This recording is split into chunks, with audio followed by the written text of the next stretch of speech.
Hi,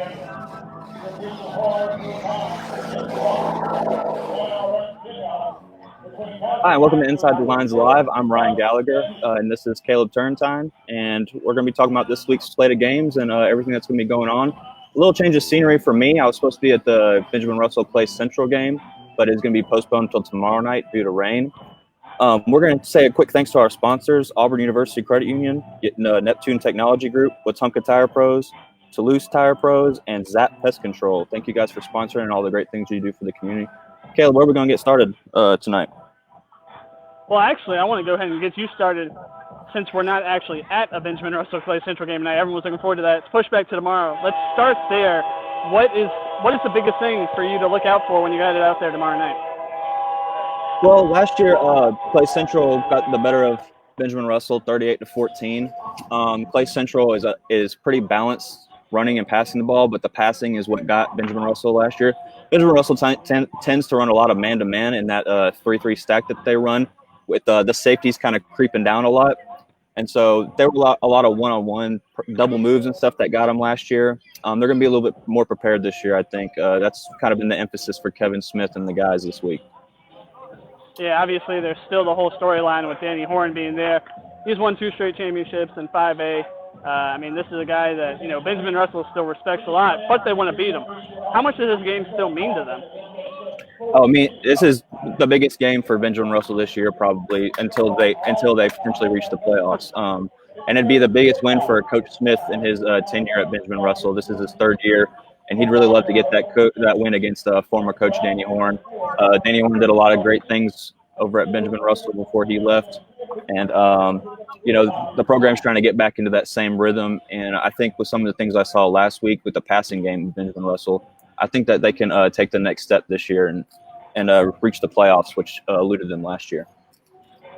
Yeah, it's weird going into a 5A, 6A matchup and really putting the 5A team as a heavy favorite the way Clay Central is this week. What does Benjamin Russell really need to do to be able to pull it off? Well, they got to get the run game going a little bit. Last week it was a little bit stagnant. It was 5 yards here, -3 yards there, 5 yards here, negative. But they had some injuries on the offensive line early in last week's game, and they had to shuffle some guys around. So this week they got a little bit more practice in. That's still probably going to be the question mark for Benjamin Russell coming into this game is the offensive line. But as far as athletes being – if they're able to give Carter Smith some protection, they're going to be able to do some good. When he had protection last week, he threw for almost 300 yards last week and was able to get a couple touchdowns. And Elijah Spivey was awesome for them in the second half. Marcus Freeman in the first half in the spring game short would kind of open up some things for Spivey in the second half deep. Out of the backfield, DeMarcus McNeil is their running back for Benjamin Russell, and he did some nice things for him last week, catching the ball out of the backfield. And if they're able to just make some holes for him, he's kind of one of those guys that can just make a whole lot of something out of nothing, rather. Right. All right, now let's shift focus over here to the game that you actually are going to get to be at tonight. Elmore County Dadeville, which includes teams from Elmore and Tallapoosa, and obviously a rivalry over there tonight. Rory, Elmore County I'm not too familiar with. That's normally your expertise, but Dadeville is the team that I saw play a few times last year. Under new coach Roger McDonald, this is Dadeville's first game. They had an open week last week. Normally would have played Reeltown, first time in 47 years that those two didn't play in the first 2 games of the season. But that was because Reeltown moving up in classification, so they had to move some things around. But as far as for Dadeville, it's also senior night here. That's another thing to keep into. That's why I'm here. That's why I ended up coming here. That's why we decided to have me come over here tonight. But Dadeville's switching over to an I formation offense. They're going to try to do some balance with running and passing out of that. They got Javante Hawley and Christian Nilsson returning in the backfield, who I nicknamed them Lightning and Lightning last year because they're both smaller backs, but they're both just fast guys that just leave the defenses they just burn them. They also got Lane Smith coming back at quarterback, another year under his belt last year. A little bit inconsistent. One game he'd do some good things. Another game he did not some good things. Throw some interceptions. I think he feels more comfortable under this system with Roger McDonald. He seems more composed, more calm. That could just be another year, having another year under his belt, but it could be a little bit of the offense as well, just giving him some comfort. They got a little bit, they're going to be missing Wilkerson on the outside. He graduated last year, but they got some nice young talent over here, and I think that they are a young team, but building on something, they could build off something this year. That doesn't mean they don't want to win games this year. Obviously, they do, but I think that they have a young team that's kind of looking to do some big things this year and just kind of getting their footing and building that groundwork this year to kind of establish themselves upon. Right. Yeah, Elmore County has been lucky enough to win the last 2 games against Dadeville, both by a touchdown each. And that's since Jordan Cantrell took over the Elmore County program, and they certainly probably wish that they could have been in the playoffs in each of the last few years, but beating Dadeville, holding that is something good to have in your tenure, so that's obviously important for them to keep doing. And after their start last week, it's kind of hard to doubt them going into this week the way they played last week, who certainly made me eat some crow. I got called out by Coach Cantrell after picking against Elmore County last week, and then he saw we all took Elmore County this week, and he told us we can't be doing that because we're going to jinx them now. So we can't be right either way, no matter who we pick. But I do think you're going to have a good game. The last 2 being by a touchdown each, and even with Elmore County having an advantage of having a game under their belt, they don't know what to expect from Dadeville. It's a new coach. They're going to film on them. They didn't have a spring game. They didn't have a week 0 game. It's tough to prepare for that. You might see a couple of things early on that Elmore County just isn't ready for, especially in that first half before they can get in and make some halftime adjustments. Well, what we also saw from Elmore County last week is that they like to run the football, whether it be with the running back or the quarterback. And so the defense that they installed over here over the offseason is a 4-4 defense. So they came prepared to stop offenses like this one that they're going to be seeing in week 1 for them. Yeah, Peyton Stevenson, the quarterback at Elmore County, he's in his first year. I actually named him Player of the Week last week, mostly for a step on the ground, but he led them to that win last week. The thing is, he wants to be better in the air. He only completed 4 of 11 pass attempts last week, and he told me I didn't think I was that good when I told him he was Player of the Week. So he knows he can be better, and so I expect him, if he does need to throw the ball, he might make a little bit more plays this week. Well, moving on to my Player of the Week, Horseshoe Bend plays this week, and who are they taking on? I'm sorry, I'm having a little brain fart. Horseshoe Bend, Victory Christian. Victory Christian, they're going on the road. Horseshoe Bend got a win last week. Gavin Brazel was my Player of the Week for Horseshoe Bend. Played really well, had 236 yards and a score last week. Would have had almost 300 yards and 2 scores, but they had one called back. They're just kind of clicking. That was a really young team for Horseshoe Bend last year. A lot of sophomores. Now they're all kind of coming into their own. Moved Holt Tidwell from quarterback to running back. Coach Phillip kind of taking that pressure off of him and kind of just want him to do what he thrives best at. Just that's running the football and just not putting that pressure on him to throw the football.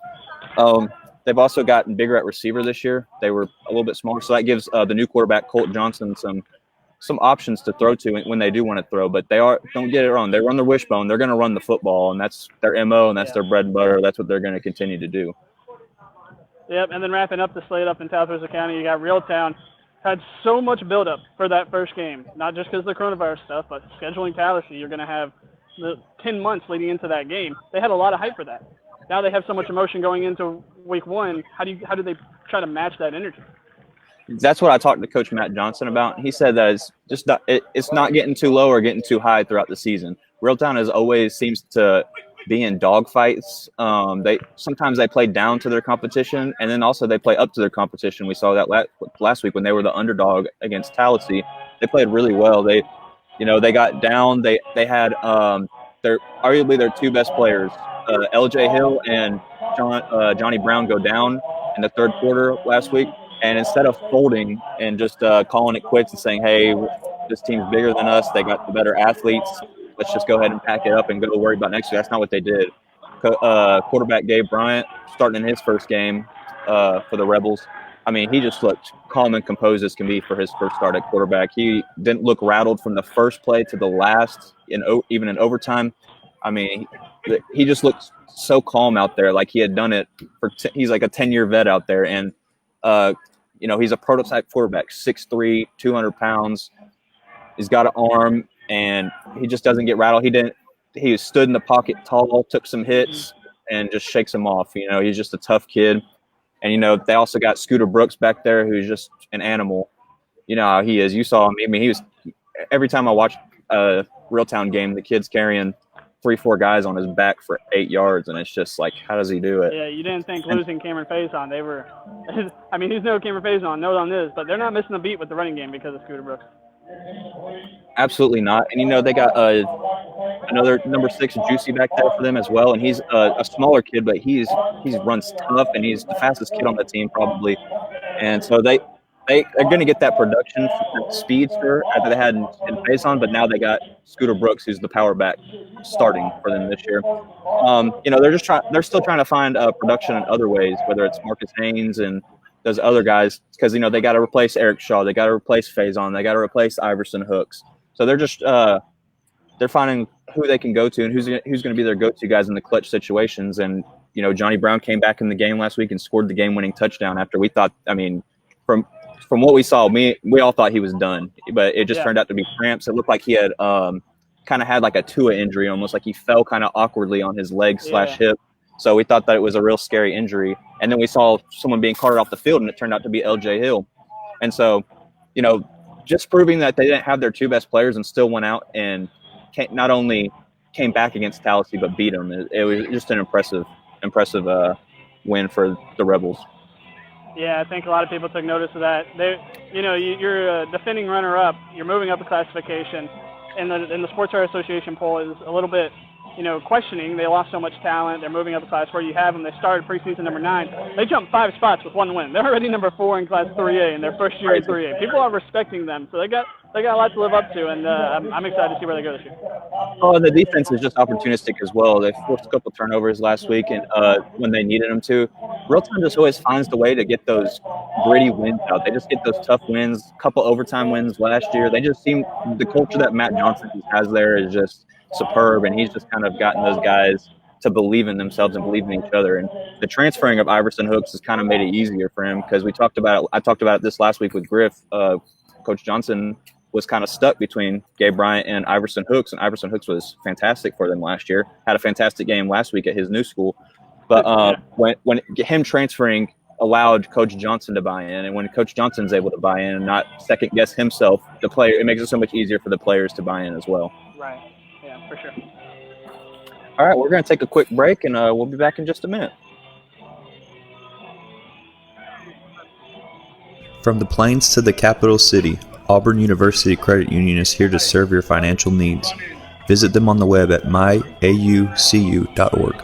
Neptune Technology Group is a technology company serving water utilities across North America for measurement tools, networks, softwares, and services, all designed for the business of water. Wetumpka Tire Pros and Toulouse Tire and Auto offer 2 full-service stores to handle all of your tire and automotive needs.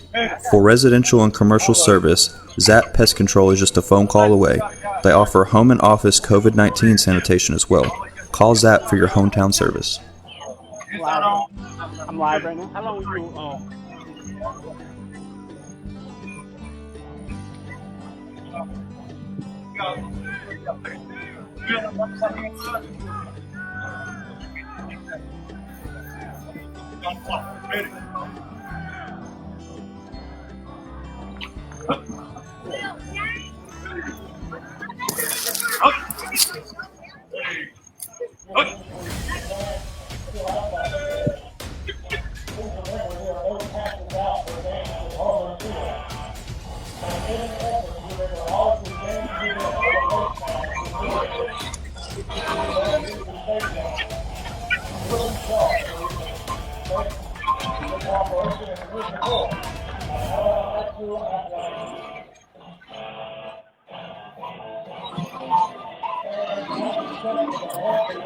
And we're back. All right, Caleb, where are we going to get started over in Elmore County this week? Well, might as well go ahead and get started with where I'm at. You can probably hear in the background a little bit of music, a little bit of whistles, a little bit of clapping. Wetumpka's right here, a little bit away from me as I'm kind of secluded over here in my own corner, but they're getting ready to host Tallassee. This is the first time these 2 teams have played since 2003, but it's a rivalry that dates all the way back to 1921. I mean, this is an old-school rivalry. People in the crowd are going to remember seeing this game, way back when and at this field. The new stadium isn't ready yet, so they get to play it here at Hohenberg Field, and that it's almost fitting, I think, to have a classic rivalry played at such a classic stadium like this. Well, and both teams coming off a loss, they just got a lot to prove, against rivals as well. So they both teams just have a bitter taste in their mouth and want to get back to the grindstone. As far as Tallassee, what do you think that the offense needs to improve on from last week? Well, I think the offense looked good. They need to mix up those looks. They don't have the size on Wetumpka, and obviously that didn't work for them in their favor against Reeltown when they were going up against a smaller school. They're going up against a bigger school now. It's a completely different way to handle it. But I really like the way they mixed in the run and the pass. Their passing didn't click as well as they wanted it to, and their running game is going to be missing somebody, as starting running back Marciano Smith is actually expected to be out this week.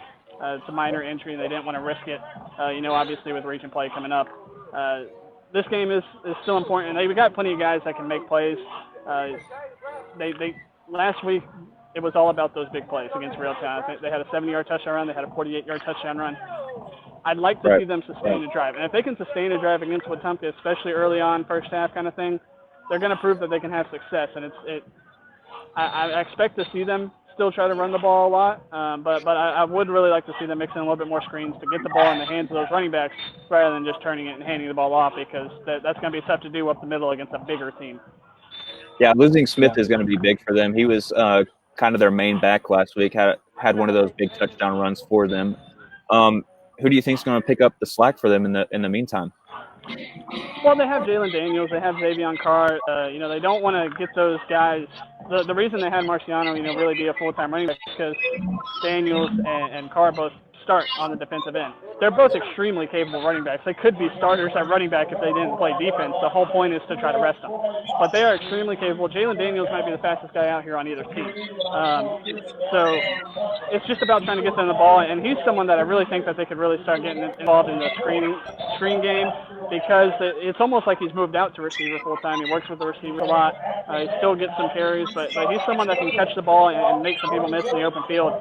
And like I said, that should be the key for them, because they're not going to go in between the tackles against these guys.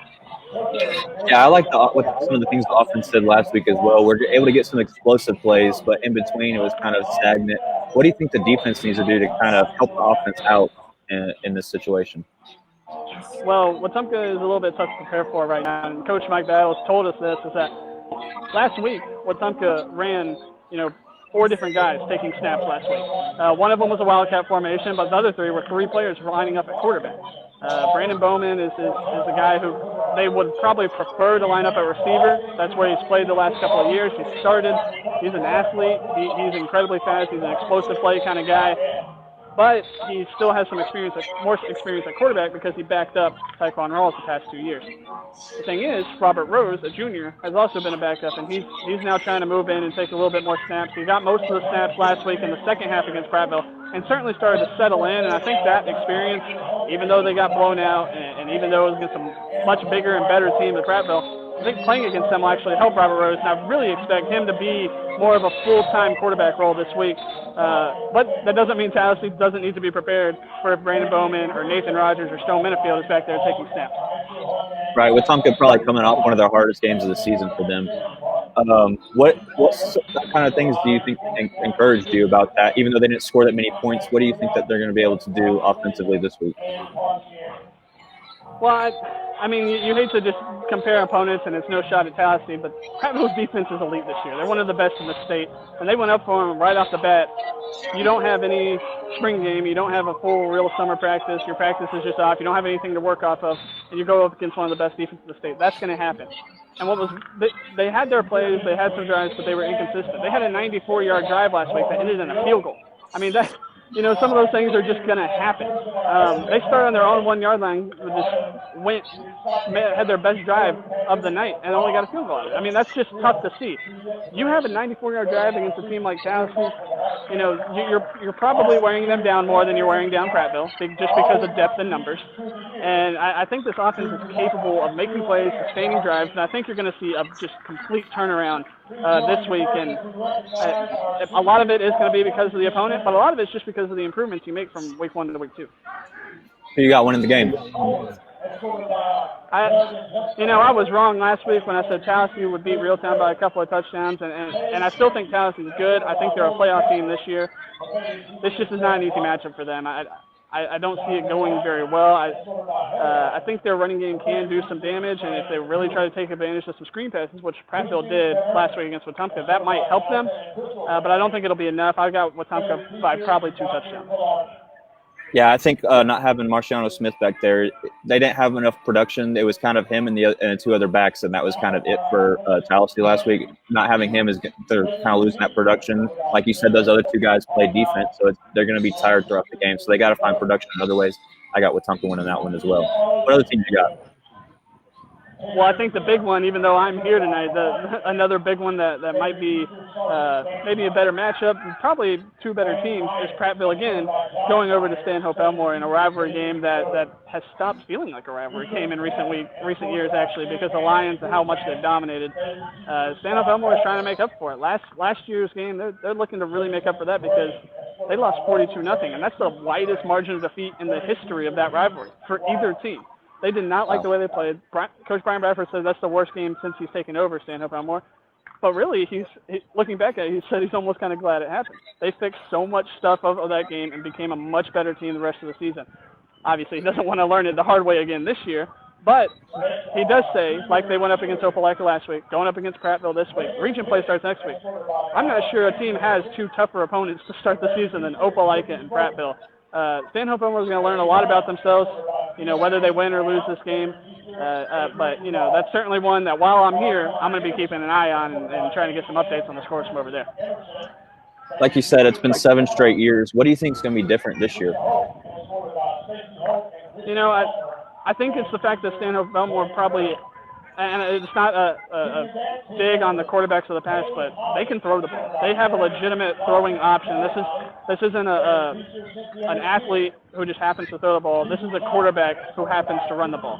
That's Trey Killingsworth. He had a touchdown pass last week, 52-yard pass. They got a better receiver with Teddy Harris back from Otaga. They are a serious threat in the passing game.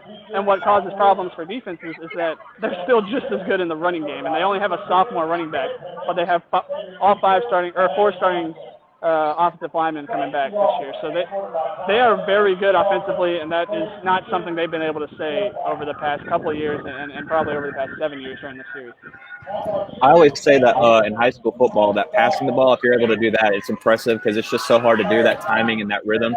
But having a cohesion with your offensive line and them all being on the same page is probably that right under in that second spot is one of the hardest things to do.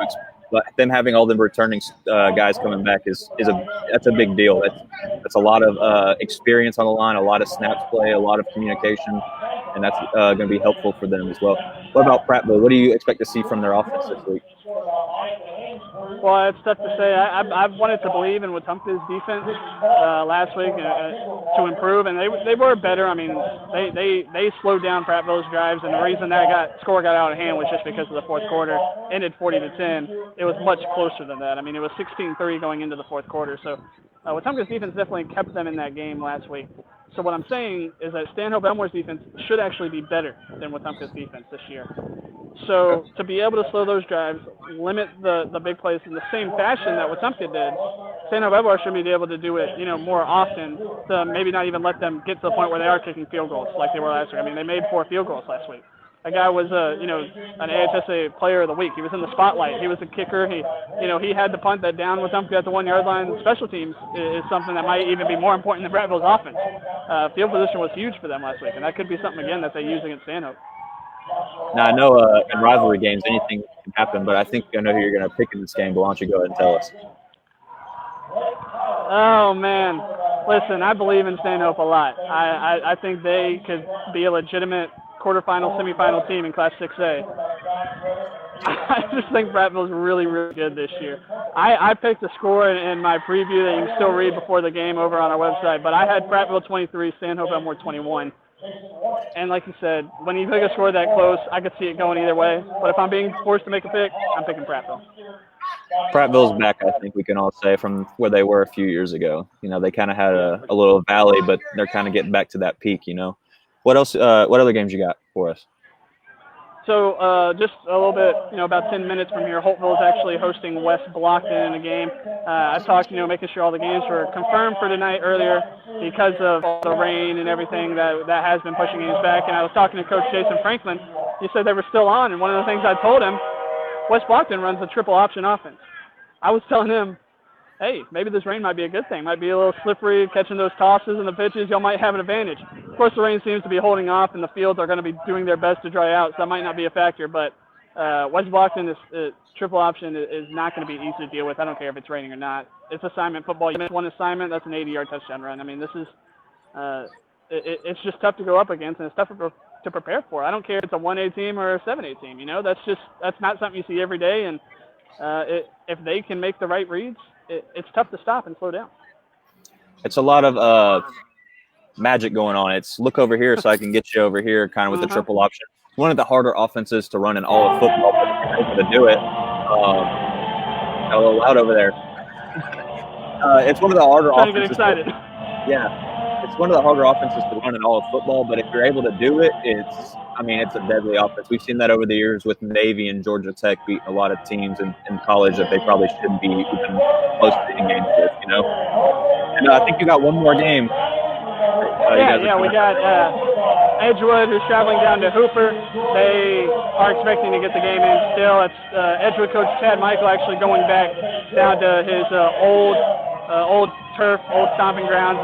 Hooper gave him his first job a few years ago. So he said it's going to be, kind of nice getting back. There's always going to be a little bit of butterflies, but once you hit the field, it's still football. So he's looking to get the Wildcats off to a 2-0 start. It certainly looked good last week. Alex Johnson's in his third year starting quarterback. He probably would tell you that he should have had a better game too. I think he was below 50% of his completions, but he still threw for 300 yards, finished with 4 touchdowns, accounted for 3 touchdowns, and he was named the Montgomery Quarterback Club Player of the Week. So that's a great start for him. He can obviously try to keep some momentum going, and they're going to need it. Yeah, experience is just so pivotal with the quarterback position. Just those reps are just in-game reps are just so important to have over the years. And Edgewood's kind of in the same boat as Prattville. They were a dominant program for a decade, and then they kind of slipped off into a little bit of a valley for a couple of years. But now they're kind of getting themselves out of it and shaking off all that rust and becoming a fearsome program to deal with, a handful for a lot of the schools that they're having to play up against. Yeah, I like what they're doing a lot. And even though Coach Darryl Free, who left, and he was certainly responsible for a lot of that throughout all athletics. He won a state championship with the basketball program. He got the football program back in the semifinals after losing 20 straight games. So even with Coach Chad Michael there now, it's certainly nice to see their program back. They beat a defending state champion last week. They still basically have a tough region, even though Watauga's not there. This is a team that can still do some damage in the ASA, and I fully expect them to at least make it again to the state semifinals and maybe even further. Who you got winning that game? I've got Edgewood. I don't know too much about Hooper, but they are certainly a program that's down. They have completely revitalized. They're going to go into a run-heavy offense this year. But, I just don't think, in a second game coming back, they're just going to be prepared to play a team of caliber as Edgewood. Even at Hooper, I think Edgewood wins by a couple of touchdowns. Yeah, I was on the receiving end of a lot of those Edgewood beatings back in the day. They beat me 5 straight years in football, so that's never too fun. We're going to go ahead and wrap it up here, guys. Thank you guys for tuning in. Thank you all to our sponsors, Auburn University Credit Union, Neptune Technology Group, Wetumpka Tire Pros, Toulouse Tire Pros, and Zap Pest Control. Tune in every Friday night at 6 p.m. to come see us talk about the teams that y'all love in the area and give y'all the rundown of some of the games that happened last week and what to expect this week. And thanks for tuning in. Y'all have a good one.